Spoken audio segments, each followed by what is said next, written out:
slides just because I have to explain them anyways. So maybe I'll just start doing that first. Hi, everyone. This is the last day of Seafic Open House. Thank you so much for being here for the last couple of days. And of course, this is our second last panel called Is the Era of Studios Upon Us in Southeast Asia? As usual, my name is Raymond Pathanavar-Rangoon. I'm the Executive Director of Seafic. And just before we start, let me just basically explain a little bit about the reason why I give this topic and why I think this is so. So yeah, just to show you a little bit of like the things that are happening within Southeast Asia in the last couple of years. Of course, more and more big studios are now coming into the region. A couple of years ago, CJ International entered markets such as Vietnam and Indonesia very aggressively, and they have been doing a lot of commercial films, but they also did, sometimes also a little bit more art house or independent things, like A Copy of My Mind by Joko Anwar that was in Venice Horizonte. Then, of course, very recently, they did Dead Kids by Mikhail Red. Apart from basically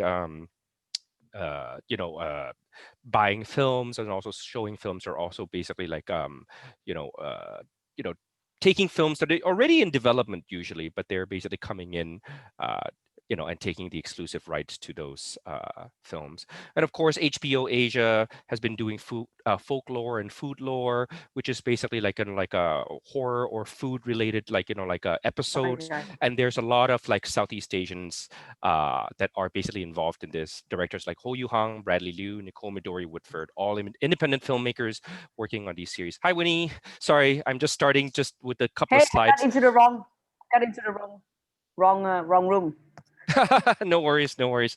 Yeah, I'm just kind of explaining the reason why I kind of like gave this topic and why I think this is the reason. Just a quick lowdown before, of course, we start the discussion. So, yeah. Sure. And then, of course, recently there was news that Molly Surya, who is an Indonesian independent filmmaker, her last film, Marlena, the Murder in Four Acts, was in Cannes a couple of years ago. She's now doing a Hollywood film with Jessica Alba, which is also done by Netflix. Jessica Alba, of course, is an actress who was in Fantastic Four and Sin City. So this is quite a big deal because an Indonesian independent director is now directing, a pretty large action thriller budget film, which is in English language. And of course, recently also some major international filmmakers are also producing Southeast Asian directors. Very recently is One for the Road, which is now going to be in Sundance World Cinema Dramatic Competition by Baz Punpriya, who did Bad Genius, and it's produced by Wong Kar-wai. And then, of course, another Thai director who did Pimak Prakanong called Banjong Pisantanat Kun. He is also being produced by Na Hong-jin, who is the famous Korean director who did The Wailing. So yeah, there's a lot of interesting kind of like movement of a lot of these big names starting to come in to produce Southeast Asian filmmakers. And of course, we have our great panelists here, so who both worked on this film called IMPETIGORE by Joko Anwar. And the producer is here, Shanty, Harmayn, and of course the executive producer, which is Winnie Lau. The film was made by Base Entertainment, which is Shanty's company, Ivanhoe Pictures, which is now called SK Global, which is Winnie's company, as well as CJ that I mentioned before. So yeah, let's start off a little bit with that, because the film is interesting in that it was a festival film too, technically, because it went to Sundance, Rotterdam, Göteborg, many others. It won Best Asian Film at BIFAN. It won many local awards, like Indonesia's equivalent to the Oscars. It won 6 prizes, including Best Film and Best Director. It was Indonesia's Oscar Best International Feature submission, and it grossed nearly 1.8 million admissions, and it was distributed all over Southeast Asia. So I think that's where we're gonna stop this screen share and then get to you guys. So hi both. And yeah, let me just Hey, ask you both. Shanti. Yeah, so let me ask you about your backgrounds and things like that first. Starting off, of course, with Winnie, who is also our awards jury. So yeah, can you explain a little bit about what SK Global is, and then also some of your background? I think it's I'll start a little bit myself first, because then I think Right. where been probably I think it's a line of the stars that we kind of got together with SK Global. So I come from a background that I was born in the Netherlands and raised there, and subsequently then I worked for a number of companies in Asia and in Europe, among others, Golden Harvest, and then Fortissimo Films, and then the one recently one was the Jet Tone, production company from Hawaii. So along my years of work, I've always been able to get to know voices from around the world. I think that's where it's coming from. Just to me, noticing different voices, different ideas, and different perspective of how to tell a story. And I've always gravitated to that. Although at home we were watching Jackie Chan a lot and the Hong Kong dramas a lot, but at the same time I was just happy I could see through my work a lot of different voices and different way to express themselves. So when I joined Ivanhoe Pictures at the time, and it's called, and it still is a label under SK Global, is where we would champion the local filmmakers, and where we would want to start working with them in a way that I have worked and many others have worked as well outside in Southeast Asia, particularly in terms of the developing the story and first of identifying the filmmakers, the producers we want to work with, and then work with them on developing the stories to a local film first, a local where it would be seen for a local audience, and when the director's vision, the producer's vision are aligned and make the best film possible, will feel that it would connect to the audience outside its own territory. But it wouldn't be this main goal, like let's make a global movie. Let's really find the voice of the director and the filmmakers, um, and make the best film possible. And let's and make have a good plan about it in terms of development, production, and the distribution. I think all that is part of our work as producers, as executive producers, and that's kind of what we have been doing so far. And we found great partners in Indonesia, among others, with Shanty. Mhm. So And of that's kind course, of where we are. Ivanhoe Pictures is famous for being one of the main, studios behind Crazy Rich Asians by John M. Chu. So, that's one of the reasons why a lot of people know who Ivanhoe is. I think yeah, I think it's also started with the company's yeah, founders and co-chairmans, John Panotti, who was around in Asia and trying to look for different voices. Right, it's starting with East Asia, China or South Korea. We did the whaling as well. We've at least we co-financed the whaling as well and developed with the director now on the script. But also he trusted me as well to look beyond the obvious places and look for strong filmmakers, strong voices. And I think we it's not just luck. Of course, there's a part of it, but I don't. Also, it's about experience and about taste and about basically the years that we have been in this industry for yourself as well, Raymond and Shanti. We have all seen like it's not. We do it for a big passion and love, but it also is part of business. So Right. Indeed, indeed. So let's talking about business, Shanti.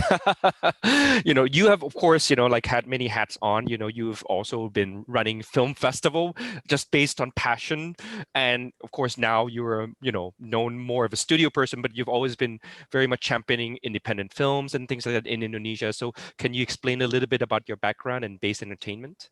Okay. So I started as a cinephile since elementary school. So that's how crazy it is. So I wanted to go to film school badly. And after film school, um, the problem was the Indonesian film industry was non-existent.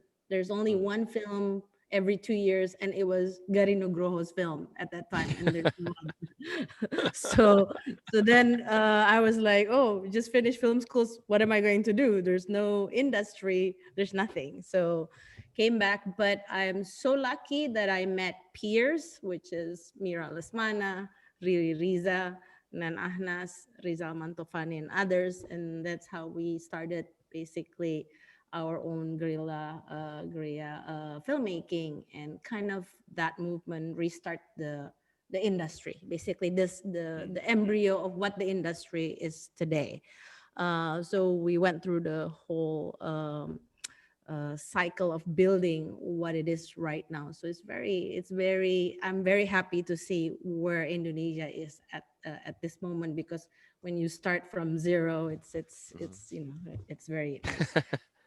But I started as an art house film producer, because that's the only way of making films at that time, Mhm. because there's no funding.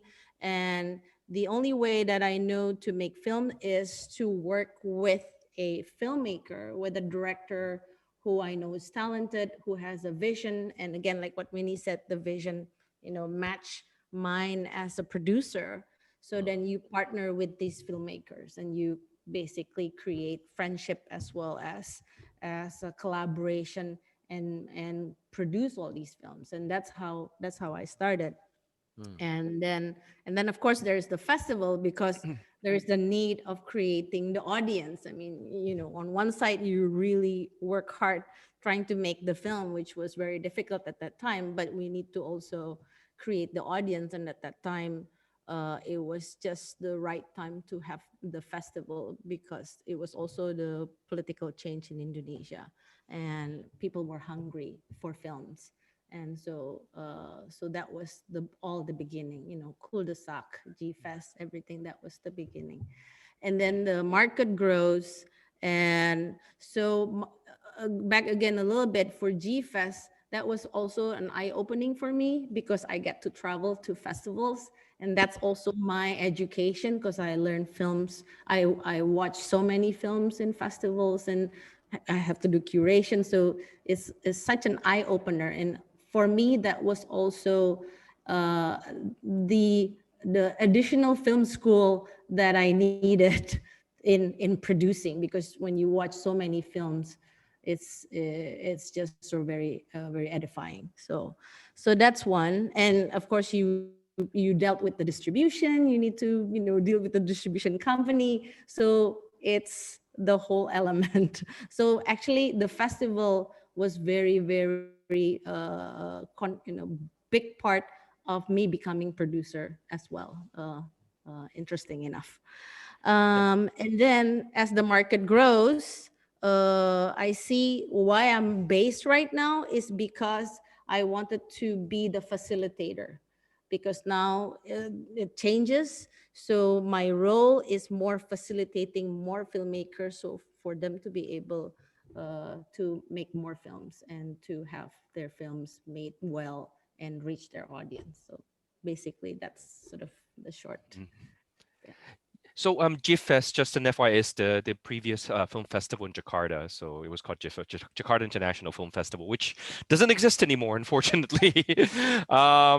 Yeah, but hopefully maybe one day there will be a festival in Jakarta once again. But yeah, but at that time especially, it was a very important regional festival in Southeast Asia.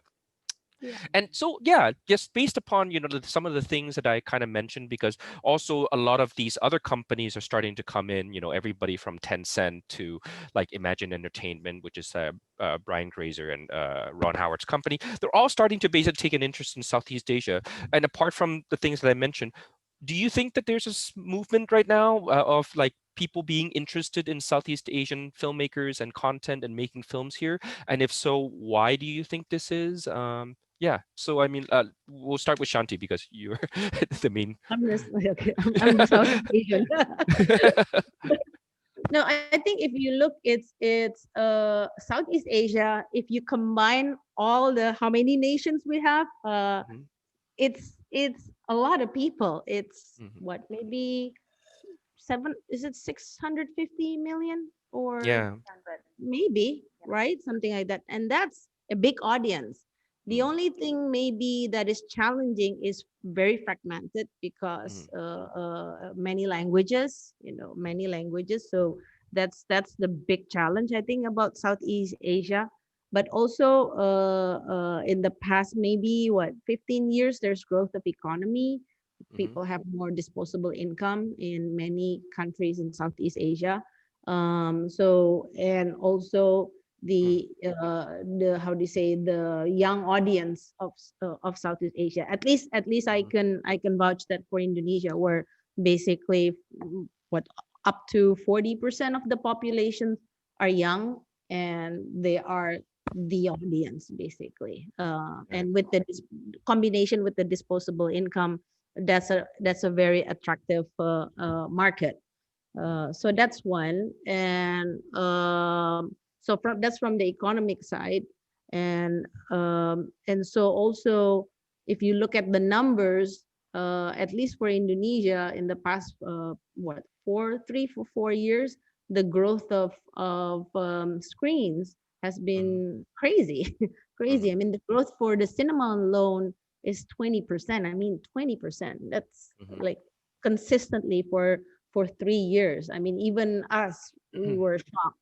Like from Hmm. 2016, 2017, 2018, consistently the growth was just Hmm. astounding. So I guess that's the, and also Philippines. I Hmm. think people.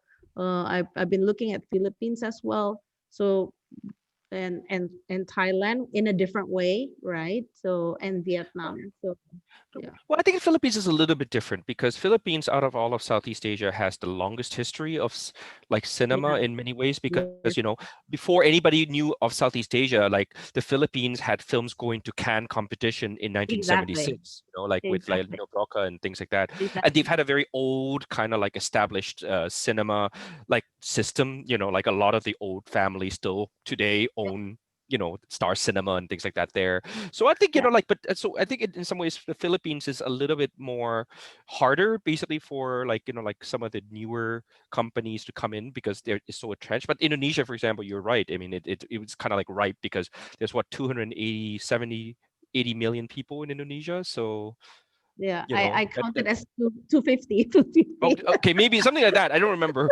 but yeah, I mean, but that's a huge market. That's nearly the population of the U.S. I mean, so Yes, yes, I think yes. maybe yeah, that's a possibility. Winnie, what do you think? I think all of the above matter where you have, when you talk about an industry, it's the whole chain of Mm, you need to be able to do new cinemas where then the audience have a choice of mhm, going to the old crappy cinema place to mhm, go watch a movie, or I can find a air conditioned, comfortable seat, and I'm still paying the same amount. That is, of course, has been, and you could see it from different places as well, where you once the cinema and AKA next to it is the mall that's being Yeah, built, then the audience would want to spend time there. yeah, And once you have it, you need to fill it. You need to fill the mhm, screens. So it's yeah, kind of like that at the receiving end is where you will see that they want to see more besides Wonder Woman, or they don't want to see that one. They want to see, so it's a way that you as an exhibitor you would see, okay, what do I do with this? How can I make sure that these seats are being occupied? So it's that as much as the a generation that has grown up with digital filmmaking. mm, Filmmaking has just become over the course of 30 years much more affordable. Whether it's better, it's something else, but has become affordable that you want to make movies and you can see that you could tell stories, whether it's short film. So just the mhm. exercise itself has become far more democratic than 20 years ago, 30 years ago, when we still had to film on film. So Yes, in a s- s- way, it is the as much as the disposable income, the creation of new cinemas being available, and yet, of course, some of the cinema owners, they are not in this case in for Vietnam or for Indonesia, are not local; they're international companies. So then they would see some of them may continue a strategy that they have done domestically. Um, that they want to support also filmmaking. So they want to yeah, also be part not just on the exhibitor side, but they also want to be part of the yeah, distribution and the producing side, like yeah, CJ. yeah, Um, so those things, of course, create an excitement in each and every territory where we would say, okay, what can we do? What is possible? What is what are the opportunities for us to create more content for a local audience? So I think those things are very important when you want to grow the audience, grow a diversity of content, to Mm. grow a diversity of storytelling, that you also provide a comfortable place to see it, not just on your screen, which of course now through COVID we have to adjust again. But be having these cinemas available is a milestone. It is a big deal. Yeah. But why then are all these studios kind of coming in? Like, for example, why do you think, like, there is an interest in Southeast Asia? Is it just because it's just an untapped audience? Or, I mean, like, is it something that basically, like, because, I mean, there must be a reason why in some ways, because I have a certain idea, which is that, for the last, in 10 plus years or more, the world has been gravitating towards China, for example. But of course, especially lately with the advent of censorship, it has become easier in some ways to make content outside. So maybe that's one of the reasons why some of the companies are coming into Southeast Asia, just to diversify, partly because the Chinese market's becoming more and more difficult. I don't know. I think when you talk about China, it's a whole different game. I think you need multiple sessions on that. Talk about that, just because it's a whole different beast. It's a whole different animal and a Right. whole different organism that you have to be mindful of. So it's Hmm. not as clear cut as you would come in and I just come and make tell stories. Exactly. Um, whereas whereas in places outside China, even if you deal with Japan or Korea, they all have its own specific, establishment. Let's put it this way. Hmm. Whereas I think specifically places like Vietnam and Indonesia, these are places where they have really encouraged and opened up foreign investment, which Hmm. really is a big deal. That you are in Vietnam, they kind of like taken off like the monopoly position Hmm. for certain companies to own cinema, Hmm. and in Indonesia they welcomed a foreign investment. So Right. that these are very fundamental, encouraging signs Yeah. for other companies to come in and explore, collaboration, Hmm. investments. So I think whether it's us or any other companies coming in, I think it's that is a very supporting environment that you need to be in first.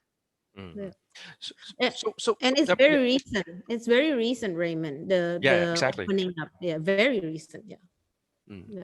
So yeah, Winnie, as a person who is not from Southeast Asia, like, what do you think about basically the fact that you are now looking at this region and being interested in the region?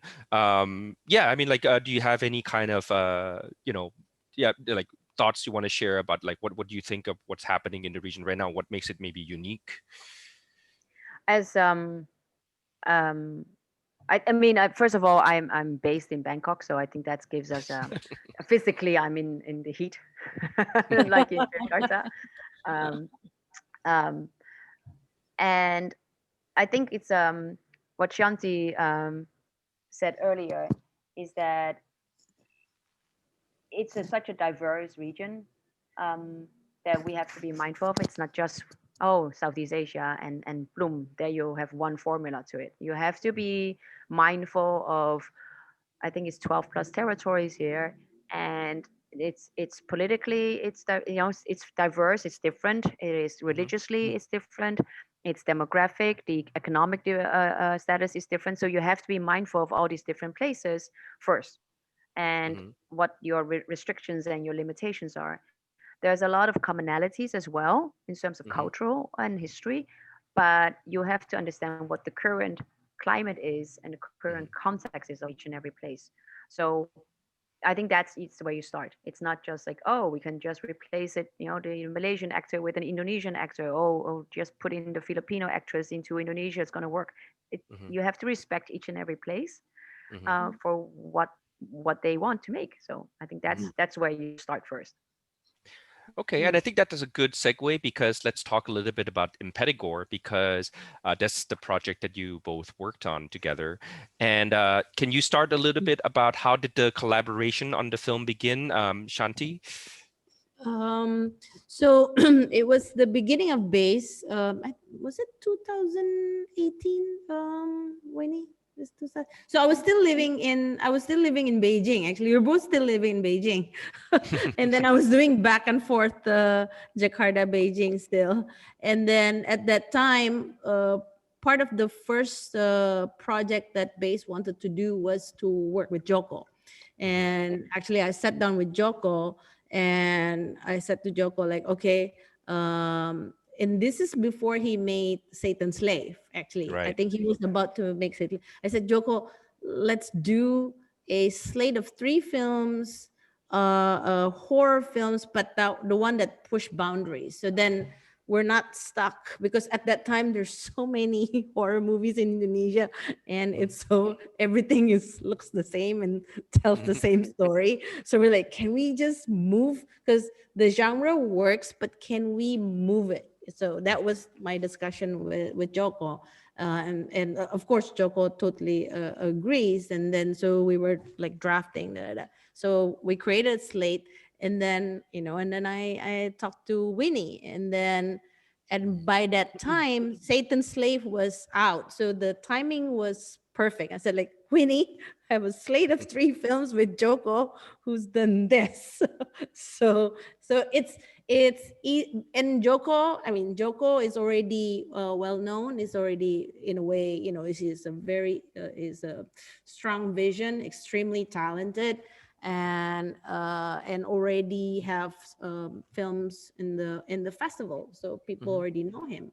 Winnie already know him, so then it's easy for me in a way to sell. But the idea of what are we going to make, that was the one that we were discussing, right, Winnie? So that's how it started. But it was Okay. it was it was fast. I know it was very fast. I think that's it is important. It is absolutely important that I think for many non-locals, and I would consider myself as well, right? Because I'm not from Southeast Asia. I'm not, in this case, I'm not from Indonesia. I think it's that you would really want to find the partner that you feel trusted with. You can share the same creative vision, but also more, the business vision. Both that you both have an idea, like that you understand, and you agree on this is the condition that we want to work with. Creatively, most important, but then again, like, okay, but how do what's the picture, what's the support behind it? And there are things that absolutely I didn't know, and there's still the things I don't know. So you would trust your partner on it, and vice versa. She would trust us on it. Like, okay, how would we approach it with the distribution? So I think it really starts about finding your good partners, creatively, and but also professionally on the business side of what we want to do, because we're in it for the long term. We're not just gonna, oh, we're gonna do one film here, we're gonna do one film here, and if it doesn't work, we're gonna go.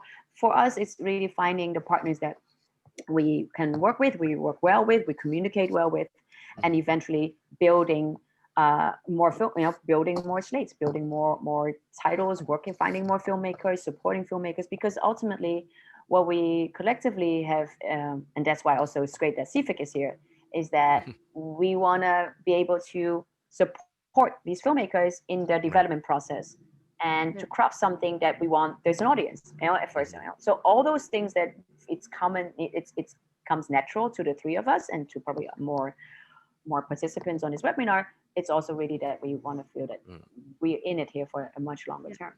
Yeah. But And for you, go on, Shanti. Yeah. sorry, but as I just mentioned, the idea was, I mean, it's a vision, basically. It's not like, oh, uh, of course we want to have the film do well, but it's not like, let's make a super commercial film this way. No, it's like talking with Joko, like, high quality horror film pushing boundaries, which means it's going to be edgy, right? It means not going to be basically what's already popular. That was the idea. So it needs to have a very strong positioning and strong creative vision. I think that's key. Mm. And so but for example, Winnie, is there a particular reason, like, for example, because there were 2 projects that Joko was doing, which is the other one is Gandala, right? Was Gandala earlier than Impetigore? And like, because of course, like, Gandala was not funded by you guys, so was it just something separate, or? It was, oh, sorry, Winnie, you want to answer? Yeah, it was. I mean, you can also. So I mean, yeah, I think we were talking about IMPETIGORE. Gundala was already set up. It was not. Mm, okay. Yeah. It was already It was started. But before. yeah, it Okay. was before. Yeah, yeah. Okay. Yeah. Yeah. It's just that maybe because it's a superhero movie, so that's why it took a little bit longer. But that's interesting because you know because Joko, to be honest, he's a known filmmaker, but he was never really like a director who like sold widely until Satan's Slaves, because I think that was the time when suddenly his films were all over Southeast Asia. It was released in Thailand commercially, for example, and I have never seen an Indonesian horror film in Thai cinemas before that, and I think that was a really big deal. And of course, Impetigore was also in Thai cinemas. So how important is it for you that it's not just a local film, but a film that can actually like, you know, travel festival wise and also maybe get distribution not just within Asia maybe, but also like internationally? How important is that in the factor of you choosing a project to work on? Yeah. See. Winnie. um, I think ultimately, again, I think if we are able to work with the filmmaker and the Thai team to create the best version of the story, the Mhm. best version of the film, of the vision that he and we all collectively have, I think it will resonate. I mean, that's what you hope. That it will resonate with the local audience. And Mhm. and to me, a good story has no passport. To Mhm. me, it's a good story has no. To me, the language is not a burden or an issue. To me, if the story is compelling and the vision and the story and the emotions are there, um, it, uh, it should resonate. Mhm. And when it does, if it resonates to the local audience, whether it's Korea or Indonesia or in US, it could resonate anywhere else. Mhm. So that's where we want the film to be, because I will be always watching an Indonesian film with a foreign eye, because I'm not Mhm. Indonesian. Because I always will listen it because I don't yet understand Tagalog Bahasa, but that's what is so powerful. I think that's what we all see. Like you watch things and you see things that are not in your own language all the time, and you see things that you resonate to and you feel strong about. And I think once that happens, then we hope just that there are more people like us out there, and I think there will be if your vision is has come to fruition. Mhm. Yeah. Shanti? Yeah, I mean, for us, it's first and foremost, it needs to work on the primary market, which is in this case Indonesia. Mhm. But knowing that Joko is a very strong filmmaker, I truly believe, like what Winnie said, if it's strong, then it has the chance for Mhm. crossover. Mhm. But it really needs to be a solid film, and it needs to work in the local market first. Mhm. Yeah. So But that's key. so Shanti, then how do you as a producer and also with base, and this is a question for you both, like uh what do you look for then in a project or a director, like like how do you go about basically then in choosing the kind of projects you want to work on or the kind of directors you work on? Because the people you work with, like Joko or Winnie, also like Ho Wei Ting, who's Malaysian originally but is now living in Taiwan, they've already made films before, so they're not new. I mean, because you're also, I'm sure, looking for newer talents as well, right? So what is your criteria for that? So yeah, Shanti. Perfect. Yeah. Okay. Shanti? For me, I think for me it's a combination of for me it's always about story.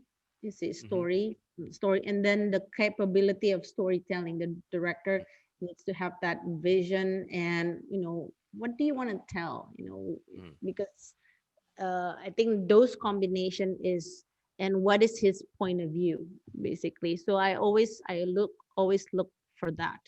For Joko is, I mean, sorry to go back to Joko. For Joko is very clear. I mean, Mm-hmm. for Molly is also, when you watch Molly's film, it's very clear. Like, okay, that's her point of view, and this is the way she storytells.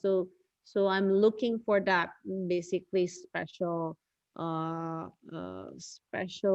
window. You know what I mean? Special point of view. I'm Mm-hmm. always using, yeah, this point of view whenever I watch movies. Like, oh wow, this is an interesting way of storytelling. Oh, interesting way of going about it. So Mm, that's how I see it. I'm currently working with three first time filmmakers, mm, okay. basically.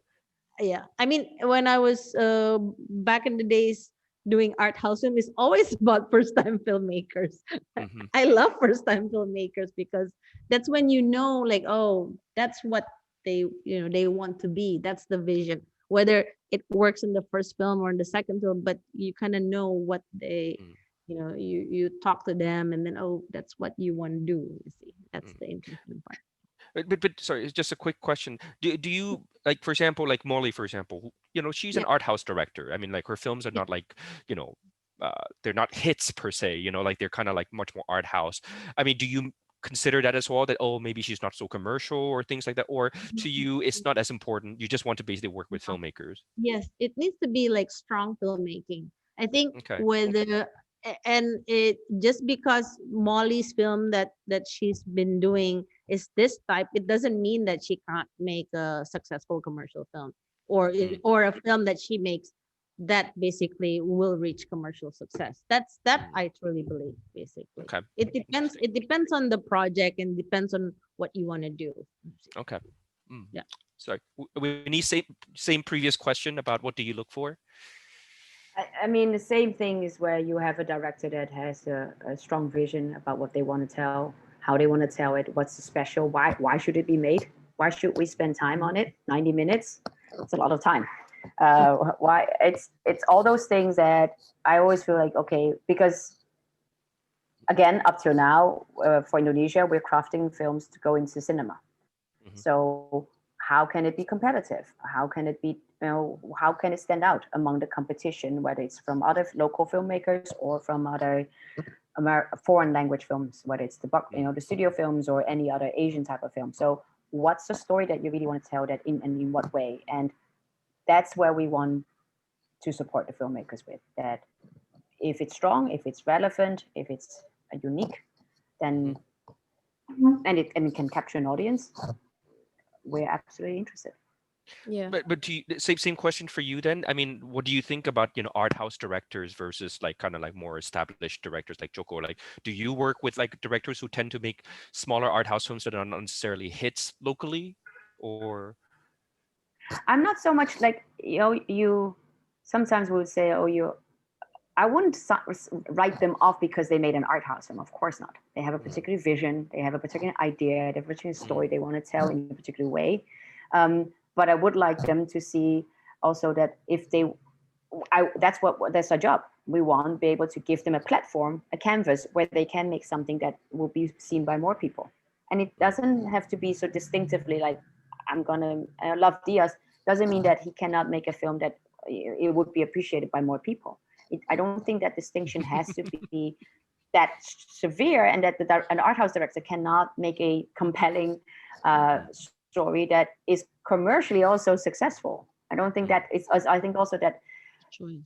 they would like their film to be seen by a big audience and not just mm, kind of just linger on in the festival circuit. I mm, think mm, that's ultimately, you would have to move on, right? This generation moves from here and then moves to the next, so the new generation can be art house director and they move to the next. So that's right, kind of what we are trying to do here.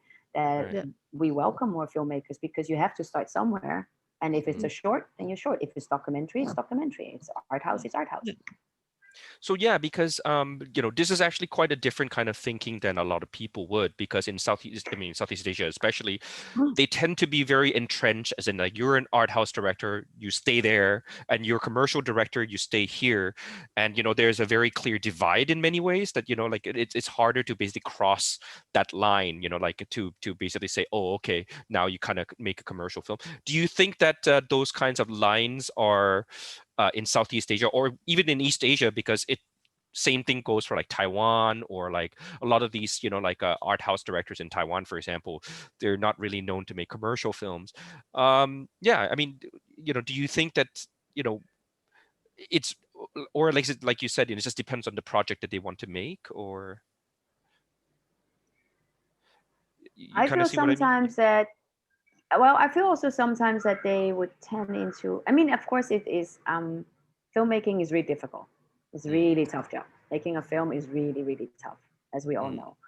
And sometimes it's more comfortable to stay in your own environment of your own crew, the storytelling, the way how you want to tell a story, the DP that you want to use, and that goes with the producer, that goes with the environment that you're in. But I think once they would have maybe been offered, not particularly an action film per se, but maybe a thriller or suspense or something a different genre, I think it's an exercise that they may not just have been exposed to, and an opportunity that has not been given to them. But it also, you need a strong producer next to it. I think Shanty is a great one. She would absolutely tell you when you are not doing a good job. But also she will also give you a choice, like I'll give you a shot, I'll give you a try. So I think it's also about you are most comfortable what you know best, right? So I think that's also where one would go, like, oh, we want to go back to the international film festival circuit, which is great. It's always been fantastic. It's been really nurturing and supporting a lot of filmmakers around the world. And it doesn't mean that there's no way you can't have both. I think it's like you can't. For Joko again, like with IMPETIGORE, it was like it's great if it happens, but it's not a prerogative. It was not a that we were going, okay, now let's design this film around a film festival and then see if it gets in. There was a local distribution strategy, very strong and firmly attached to it. Yeah, and Shanti, then as a producer in Indonesia, do you sometimes also say give a story or an idea to a filmmaker rather than basically like have the directors themselves come up with it? I mean, like what is the balance in terms of storytelling? Like, do you sometimes commission them or? I have currently I'm doing all those. Basically, I have, let's say, but I always ask the filmmaker, like, so are you open to this? You see, I always like, there are ideas that they pitch to me. So when I work with the director, I said, like, okay, pitch to me your ideas, like, what are you working on? Can I take a look? And then they will share. And then I would ask, basically, are you open to basically ideas from base, and if they say yes, then okay, then we'll say, is it IP based, is it a novel, what are you more inclined to? So it's not sort of like here, like so it's for each filmmaker, you need to find what uh there's a corridor, right? So what would they be comfortable with, or what would they be interested in? So it's a lot of homework for myself and my team to say, like, oh, maybe this would be interesting for them, like, then have them have a read. Is this something that you would like? Oh, yeah. Or if they like it, and they will say, oh, can I do my own take on this? I'm like, yeah, like, tell me what's your take on this one. So it's a continuous creative discussion, which what we like most, basically. That's the best part of the job, I think. Right. Winnie, is this the same with you? Like, sometimes do you also have like, existing materials that you've been basically like, like say, oh, is this something you're interested in? Or because the way you work is a little bit different, right? Because usually, Winnie, you work with teams of people. You don't work directly with a director, I would guess, but you actually work with, like, say, a producer who is producing a director. Is that true? I think, well, it's both ways. When I Okay. worked with Kawai, I worked with him directly, very much. And when I worked with Widing, it was direct, very just nonstop. So I think it's an experience that I have gained, and I've enjoyed working that way as well. But again, because in this case we're looking into Indonesia, and Shanti is there, and we work very well together. So everything that is of concern creatively or commercially, let's put it this way, we talk it through. So it's not there's hardly any layers between us. And for ideas that we collectively discuss, like, hey, what about this idea? Who do you think could so and so be interested in pursuing this idea that we both have? So it's about communication. It's about, identify, be frank about and trust your partner about what you want to make. And so I think that's, again, a good partnership and good communication is very important. Okay. So, okay, then the question is, like, so if a director or a producer is interested in approaching you both to basically like, with a project and stuff like that, are you open to that? Or you're basically like, you kind of prefer to kind of like, say discover them in project markets? I mean, is there a certain like, method that you do things in terms of like, if say a Southeast Asian film director or say a film producer director pair is interested in working with you, how do they basically like, approach you? What's the best way that you think you can find a project? I think they should also have their own, ask themselves, like, why would they want depending on where they are, right? Which part of Southeast Asia they would have, if like, why would they want us to be involved? Why would they want to bring this project particularly to SK Global? So know what we do and know what we're looking at. And then subsequently, yes, we are. I mean, I would love to go all through all this project market, but there's only 24 hours a day. There's no way. So yeah, absolutely. I mean, we would read and cover things. If you think they are suitable for us and looking at what we have done so far, whether in various territories, whether in India or South Korea or in Southeast Asia, then by all means reach out. I can quickly say, this we can do, this we need more time, this is not suitable for us.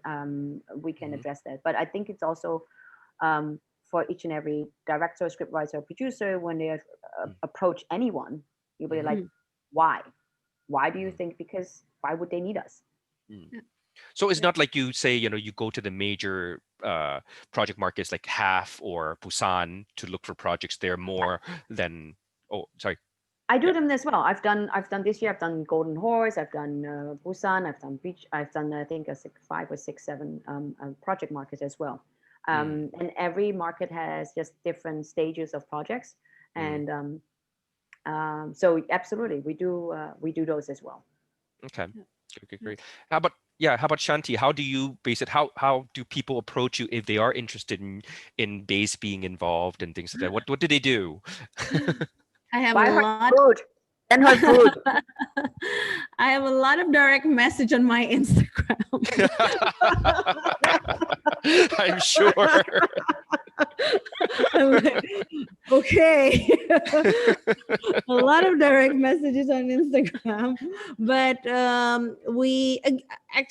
want to underline what Winnie was saying. So why base? You see, so I always try to explain first, this is what base is and this is what we do. So so then it manages expectation as well, because the word studio in Indonesia, it means give me money, but that doesn't work that way.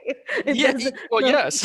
Exactly, but I have to basically cut that idea first, like, so this is how it works, and this is what we're looking for, and these are the expectation, and these are the consequence. Is also explaining, I hate to use the word the consequences, but once you're committed to a project, it has this. So it's in the end it's a business collaboration, right? So it's not about it's a differentiation within a fun and this, like, it's not just about giving money. So all these I have to explain. But I do basically go out and look for projects as well. I talk regularly to other producers, like, what do you have, what are you working on? Actually, I notice I'm very curious about the project that you're working on. What's the status, and can you tell me? So I'm actively out, and we're also accepting it. I do have a team of readers, just because there's just so many right now, so we need to have the discipline of processing it. Right. So Yeah. And of course, I'm sure you look at projects that are going to like say like Akatara or like Yes. Yes. Jogja Film Festival, Yes. because of course they have projects there as well. So you also look Yes. locally at the local markets and festivals as Yes. well for projects, I'm sure. Of course. Of course. Yes. Okay. Definitely. Yeah. Okay, great, great. Yeah, one last quick thing before we open it up for Q&A is, and I'll use slides for this because it's just kind of a continuation from what I said before, which is that, like I've always been interested in that, Hollywood, I think in sometimes does it pretty well in that they work with a lot of like art house directors. For example, these are all first-time directors with their first film in Cannes. Winnie, of course, Kate Shortland, because we worked on that film when we were at Fortissimo with Somersault. Ryan Coogler did Fruitvale Station, that was in Cannes and Sundance. Songs My Brother Taught Me was another Fortissimo film that was also in Cannes. It was by the director Chloe Zhao. And of course, this is all their first films, and we all know what they're doing now. Kate Shortland directed Black Widow. Ryan Coogler did Black Panther. Chloe Zhao did Nomadland, is now doing The Eternals. And that's always very interesting to me because, it's so interesting that Hollywood, out of all places, don't differentiate between art house directors and commercial directors. They're willing, like if you've seen Chloe Zhao's films, you would never think of her as a Marvel superheroes director. In some ways, I'm still having a problem grasping that idea, having seen Songs My Brother Taught Me and The Rider. I haven't seen Nomadland. And I'm like, why? But I mean, for you, do you have this kind of like ideas, like, like why that would be? Because in Asia, like I mentioned, like you guys are very different. And that's why I'm kind of curious, because you don't think as rigidly as a lot of the companies in Southeast Asia do, which is like, oh, you are in your lane. Yeah, I mean, I'm just kind of curious of what you guys think about this. So, Winnie? I think it's about, Hmm. if these are strong first-time filmmakers and they follow up with this with a solid number two and a Mhm. second film, they're Mhm. good storytellers. They're just Mm. good storytellers. Be able to tell the story again, like emotionally, in a certain rhythm with a certain cinematic language that is captivating. And as the Rider was a story, non-actors, rodeo, and completely in the outskirts of Colorado, I think Denver. So it's good storytelling. And so I think that's where I would also see that if you're a good storyteller, and again, like, not to come back all the time to Joko, but like with through different genres, you Mm. can tell a good story. You actually don't even see the genre or the language or this production budget or the actors, whether they're known or unknown. So, and I think that is what is one of the, they have a lot of different things about Hollywood, but I think one of the chances that the filmmakers and the talents and I mean the agencies or the producers are willing to take is like, why not? And I think at the moment when you look at the Eternals and Harlequin, what's that called? Birds Prey. Bird spray, Um, yeah. yeah, I mean it was at a time when I think Crazy Rich Asians came out. Um, it was tracking well. I think why not? Mm. Why not? Why not give a female, a strong female Bird of prey. filmmaker an opportunity? Yeah. Right. Yeah. Yeah, Shanti? It's for me, it's all about visual storytelling. I always say, my anecdote is always like, oh wow, the director knows where to put the camera. So I always have like that whenever I watch it. I was like, oh wow, that's great. So Mm. so it's always about like good storytelling, good visual storytelling, like a sure hand. And I think that's what's the most important, and the vision. And I Mm. think that type of filmmaker can do almost do anything in a way. Mm. So Okay, great. So let's open it up to the Q&A because we have about 20 minutes left. Let's see how many we have, if any. So yeah, we have the first question here. Do your production companies accept or buy spec scripts from Southeast Asian writers? If yes, what do you look for in scripts, and how is your process different from looking for directors, producers with film projects? Do you Um, buy do you accept or buy spec scripts of Southeast Asian writers? We wouldn't buy them immediately because we're not in the process of just acquiring a lot of IPs and then see what we want to do with it. Again, a super small team here on my side. Well, I'm trying to, be very quite targeted about, if you have a strong script, I want you to have an idea about how you wanted to get it made. Not just about, here's a strong script and buy it. I want you to have a vision about it as well. So immediate answer to your question, no, we would not just buy and accept spec scripts just like that. Shanti, do you agree? Same, same. You think? I totally agree with Winnie, because in the end, you need to know how to execute it as well, how to produce it. So it goes hand in hand. So it's always like, okay, we'll read it, of course, but it needs, for us, is also, we need to be targeted. So if we're interested in a spec script, we need to know how to produce it. Yeah, and right. who's Yeah, because usually you work directly with directors, right? So you wouldn't be interested if it doesn't come attached with a vision from a director, I would guess, right? Or, but also the writer should have an idea. If it's so, of course there are always exceptions, but I think it's in the conversation, as again, like Shanti said earlier, like it's a conversation with this writer, like how do you see it? It's just a few questions about where do you want this type of script to be, and how do you see it, and how would you? Sometimes, we have, and now I think in Southeast Asia, a lot of our writers directors, right? So it's more writer director rather than director producer. So I think that's at the moment that's still many of the cases where then how do you see it, and I think it's absolutely worth a conversation with the writer rather than just buy my scripts. Okay. Good. Next question. What are the main bottlenecks for these kinds of Southeast Asian co-productions? What makes the process easier and better? That's the second part's a bit vague, but what are the main bottlenecks for these kinds of Southeast Asian co-productions? Like Winnie, you said that you're not from Indonesia. What do you think can be some of the setbacks per se?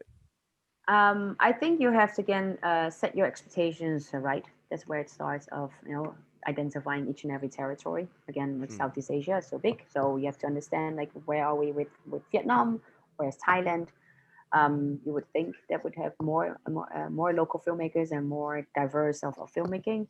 So you have to set your expectations. Like, okay, in our sense of a co-production, co-financing. Okay, what is it? Rather than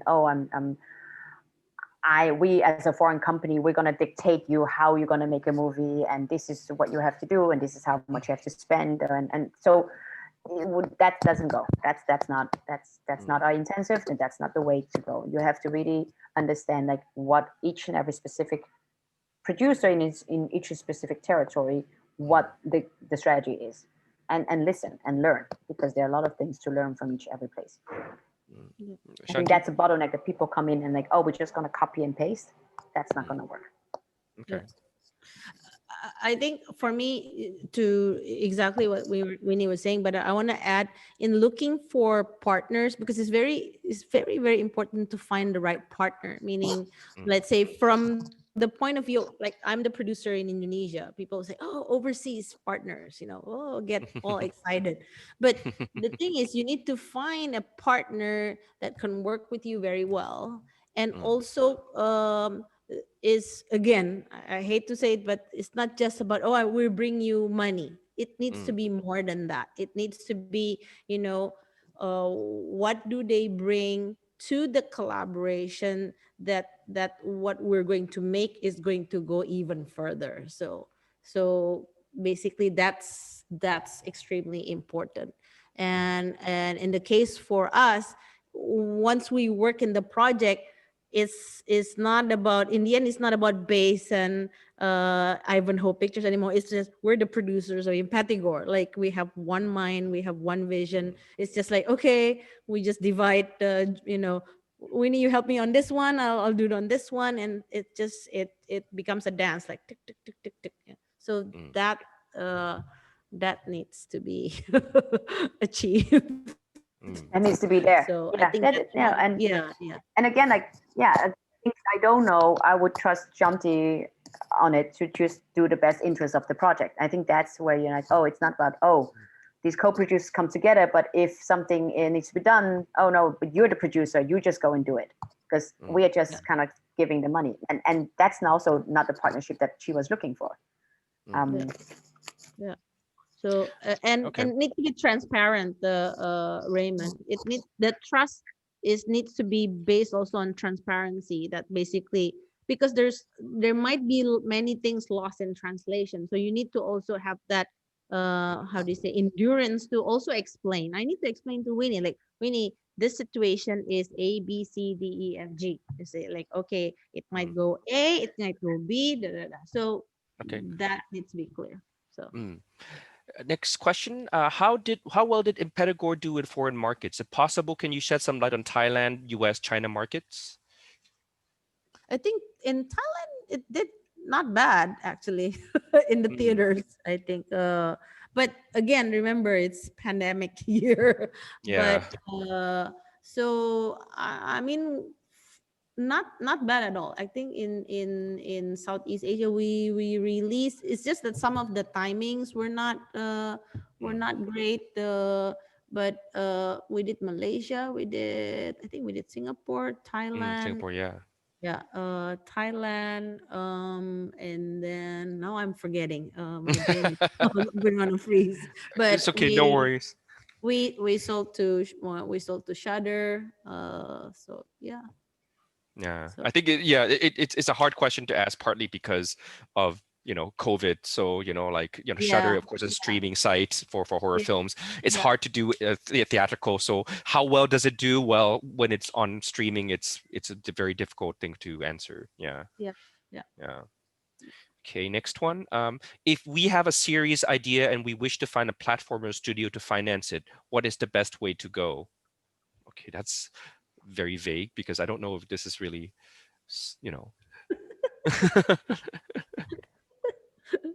yeah, Winnie. Winnie question. It's a Winnie question. I again, I think I don't know which territory this is, so to me that's okay. Philippines. But Philippines, you have, I think it's again like you want to tell the story. How well, who do you want it to see? What's the type of story? Who do you want it to see? Is it going to be on the local TV channel? Is it going to be the local satellite or cable channels? What kind of audience, what kind of material is it? You want to go a platform or studio? I mean, I guess there are a lot of studios in the Philippines as well, but it's like what are you seeing in it? Like you can go to Netflix, but how many projects are they doing it on Netflix? Again, you have to know what you have. And if once you know what you have, then you are confident about how you want to make it. And that's kind of as good as I can get to this question. Yeah, it's a bit vague, I have to admit.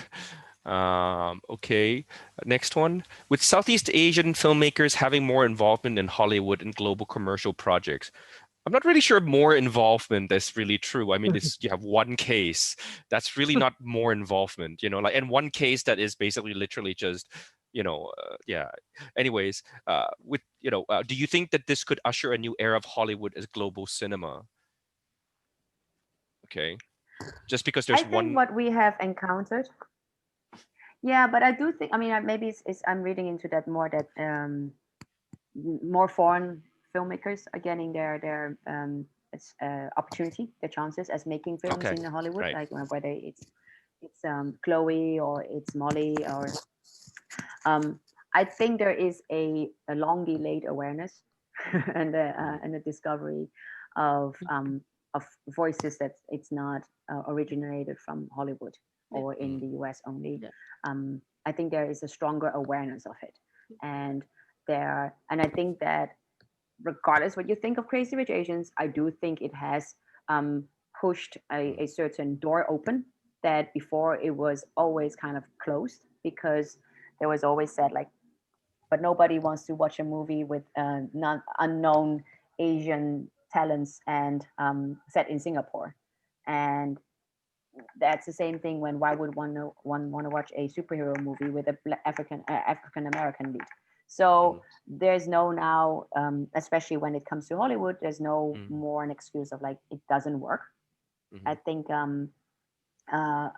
we have proven that, you know, from these places come various different voices, and also, you know, when this other one, was this John Cho's film, Searching, that did very well as well. So there are a number of films that have been made by I mean, maybe just said it as it is, non-Caucasian filmmakers, and and they have performed. So I think there is a stronger awareness that from the executive to the producers to the directors, like, let's find different voices and hear from different voices and give them an opportunity. Yeah, and I think that Parasite winning best for Oh, picture, yeah, of course, absolutely. you know, that's, and it's a film in Korean. So I think that basically, if you say it's usher in a new era, I mean, like exactly like what Winnie said, you know, it's just a matter of, you know, I think there's a slow opening of windows. A new era, let's see, but at least, you know, now I mean, like the conditions are better. I think that's probably what I would say. They're more Yeah, you receptive. can't say. Yeah, I mean, if a foreign language of Korean film can win the Oscars, you know. Yeah. Um, Yeah. Okay, next one. For SK Global, are you looking for Southeast Asian projects that will sell well in the US or other English language territories? And what's your mainland Chinese market strategy, since it's an entirely different beast? So on the mainland Chinese, I think that's another panel, Raymond. So I mean, Yes. I don't think it's fair to talk about China when we are in Southeast Asia. That's a different panel. Again, when the stories do well, they would not only just sell to the US. I think that's, again, it's North America or English-speaking territory is one particular territory, but you have the Europeans out there, you have the Latin American territory, you know, territories out there. I think that when the film does well, when the story has achieved what we all envision it to be, it will resonate. The rate that it did well years ago, 10 years ago, or Ong Bak from Thailand, it played in Japan to Mexico. So I think it's, again, what the story is and how it's being executed, and not so much, we are not targeting like, oh, this Thai film or this Indonesian film, it has to sell to North America first. If it doesn't sell, we won't be interested. That's not our strategy. Yeah, and then, you know, the kind of projects that you worked on, you know, like City of Lost Things, Ho Waiting film, it's a Taiwanese local film. It was not a film that is for the US or English language markets, or IMPETIGORE is also not really exactly for English language markets. So yeah, that's not exactly your target. Okay. Good. Next one. This is for Shanty. Could you share who are the first-time filmmakers you are working with? How did you find out about their projects? Well, I work with Nen Ahnas, Ifa She's not Irfansha. you. No, That's not a first-time director. no. I mean, for every filmmaker that I work with, I started with them with their first film. So Yes. that's why. So for the first-time filmmakers right now, I'm working with Tata Siddhartha. I'm working with Acho Tenri, and then I'm working with Dian Sastro Wardoyo, who wants to be a director, who's working on her first film. So yeah, and others as well. So how did you find their projects? Sorry? How did you find their projects? So first time, actually, I work like for Tata, I work on a series. Actually, we did a remake of a Korean crime series. And then he was one of the directors. And so we worked well. And then we did an omnibus that came out this December. And his short film was very well made. And then so we just, you know, further our collaboration. So basically it's always like that. So Okay. Okay, like we only have a little bit left, so the last one or two questions. What advice do you have for filmmakers not making stories about their own homeland, but stories based in a foreign country? Plus, what advice would you give these filmmakers approaching a foreign producer? Okay. I don't know which. Are they Who wants to shooting answer that? in an overseas country?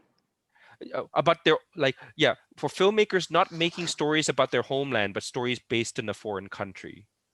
Then I would want to, who do you want to film to see? who do you want to see your film? Like, is it you're an Indonesian filmmaker, you want to tell a story in Australia? Who do you want the story to, who do you want to watch? Who's your audience? Is it going to be Indonesian audience, or is it going to be because the location doesn't matter. It's about what the story is that you want to tell. And if you say, I'm going to shoot in Australia, I want to work with an Australian producer, and the story takes place in Australia, just for example, then you should find a very good Australian filmmaker and make an Australian, English language with Bahasa Indonesia as it is to some characters, and then that's an Australian movie. Shanty? And I think it's about relevancy. I mean, why is it set? Let's say if it's a Filipino filmmaker, why is it not set in the Philippines? Maybe if it's set in Europe, but it has strong relevancy with the writer and the audience that it was, because again, who is it for, right? So it's about the location is not a problem. It's that the relevancy of the story towards the audience that it's for, basically, or the market it's for. So, and what advice would you give these filmmakers approaching a foreign producer? Well, that's not a Shanti question, I would guess. I don't know. Oh, and again, I mean, that's like you have, I mean, unfortunately, yes.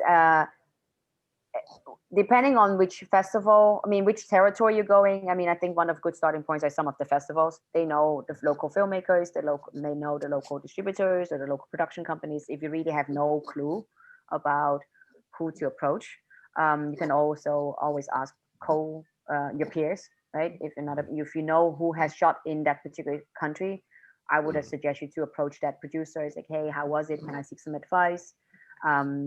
If you want to shoot something in Japan, you want to shoot something in India, look at projects that you like, and then reach out to those filmmakers for some advice.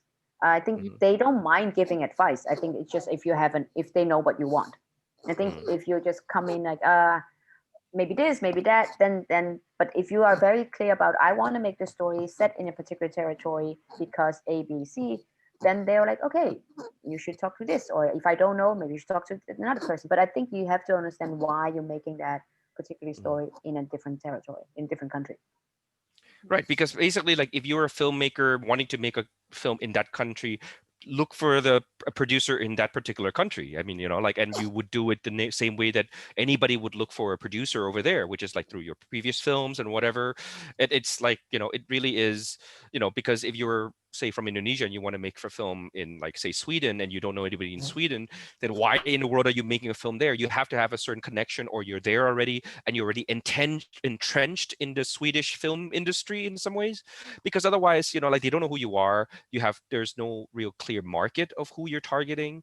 Then it's kind of like a little bit pointless, because basically, ultimately, like what Winnie and Shanti is saying, you make films for an audience. You want things to be seen. So in the end, who is that? And you have to answer that for yourself. I think that's what I would say.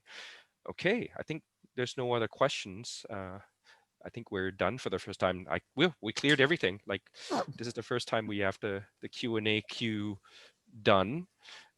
Great, thank you so much. There's one in chat, but that's not in the Q&A. Oh, this is a very long question. Oh boy, I don't know if I can finish that within 1 minute. How can big studios picking up Southeast Asian filmmakers change the way global distribution work? Oh, okay, that's I think that's a big one. Yeah, unfortunately, like, we don't have quite enough time. It's already 7:15. Apologies. Yeah, it wasn't in my Q&A queue, so I didn't see this earlier. But anyways, we have to be on time, unfortunately, because we have the masterclass with Charles Tesson at 7:30, and we have to kind of clear everything. So thank you so much. Really appreciate it, both Shanti and Winnie. I really appreciate that. And thank you, everybody, for watching. And we'll be back right after with the masterclass with Charles Tesson. So please stay tuned. Thank you. Thank you. All right. Thanks, Raymond. Thank you. Bye.